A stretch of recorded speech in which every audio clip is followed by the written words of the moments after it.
ये भक्ति मार्ग की कहानी में वो बताया, राजा के बारे में बताया गया कि ये राजा जो है ना, उसने लाखों मछलियां की हत्या की हुई है। तो धर्मराज ने राजा को पूछा, अरे तुमने लाखों मछलियां कैसे मारी, क्यों मार दिया, क्यों हिंसा किया इतनी?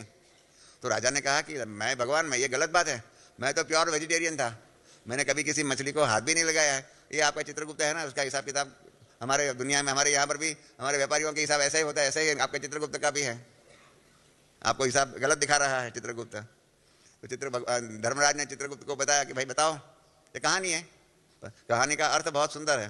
तो चित्रगुप्त ने कहा कि ये राजा दान करता था, दान बहुत करता था। उसमें एक मछली पकड़ने वाला जो था, फिशरमैन जिसको अंग्रेजी में कहते हैं, ये मछली पकड़ने वाला जो था, उसकी जो मछली पकड़ने की जो फिशिंग नेट थी जिसके द्वारा मछली पकड़ सकता है, वो फट गई थी, उसमें मछलियाँ फंसती नहीं थी।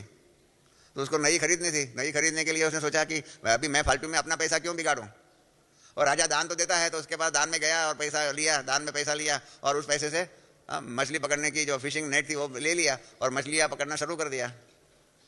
और उसके कारण ये राजा के हिसाब किताब में लिखा है, उसने लाखों मछलियाँ मार दिया है। गीता में भी है, दातव्यम यदि यद दानम दीयते नोपकारिणे देशे काले च पात्र तद दानम सात्विकम। देश, काल और पात्र, उन तीनों को देख करके ही दान देना चाहिए, नहीं तो कहीं ऐसा ना हो जाए। एक बार मैंने अव्यक्त बाप दादा से पूछा हुआ था, क्योंकि दादी जानकी मेरे से विदेश में जाता हूँ ना, तो व्हील के ऊपर मृत्यु पत्र होता है ना, उसके ऊपर क्लास हमेशा कराती है विदेशों में। क्योंकि तो मुझे संकल्प चलता था कि मैं ऐसे व्हील के बारे में क्यों सबको कहूँ कि आप अपना व्हील बना करके अपना धन जो है अपने मृत्यु के बाद बाबा के भंडारे में जमा हो, उसके बारे में बनाइए।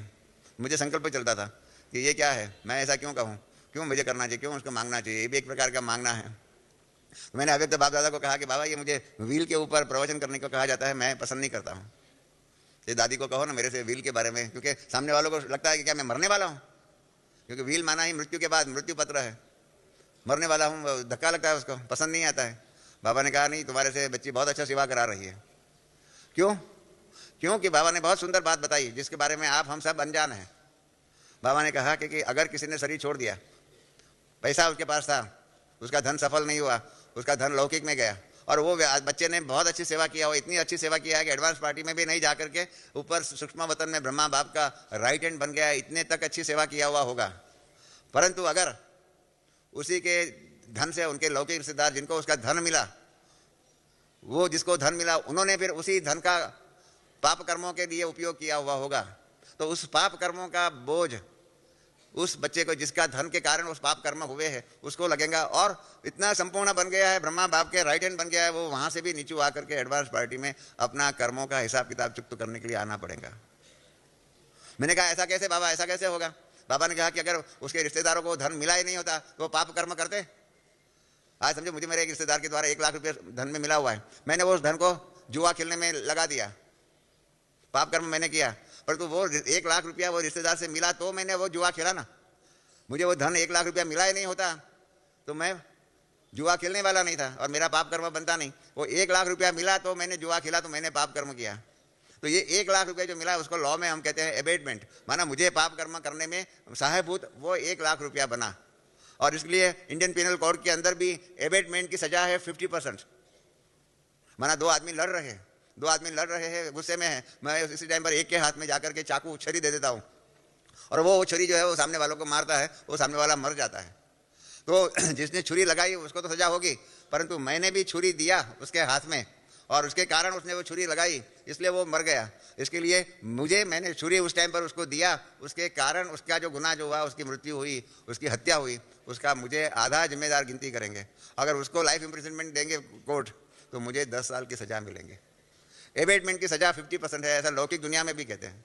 तो उसी प्रकार से हम ऐसा कर्तव्य करें और हम ऐसी वाणी चलाए, हम सामने वालों के लिए अशुभ भावना के आधार पर कर्तव्य करें, श्राप दे दे। बाबा ने कहा हुआ है कि अपनी निर्मल वाणी ध्यान रखिए। कल जो बाबा ने कही है ना बात कि अभी हमारी वाणी में वो ताकत आ गई है, उस ताकत के आधार पर हमें अपनी वाणी का संयम बहुत बहुत जरूरी है। ये तो 5% बाबा ने कल कहा है, ऐसा ना हो कई बार हम ऐसी वाणी चला लेते हैं उसके कारण इतना विकर्म बनता है, वो 5% क्या माइनस हो जाता है। जैसे अभी आप अमेरिका में अपने साइबेरिया में जाते हैं, रशिया में टेम्परेचर माइनस में चलता है, ऐसे हमारा खाता में प्लस के बदले में माइनस भी होता होगा, क्या मालूम। इसलिए हमें अपने खाते के बारे में ध्यान रखना चाहिए। हमें मालूम पड़ ही जाता है, बाद में आप देखना, अरे आपका अंतरात्मा कहता ही है ये सब झमेले करने से क्या फ़ायदा। हमारा ये अंतरात्मा ही हमारे लिए बेस्ट गाइड है कि हम ये झमेला जो निर्माण करते हैं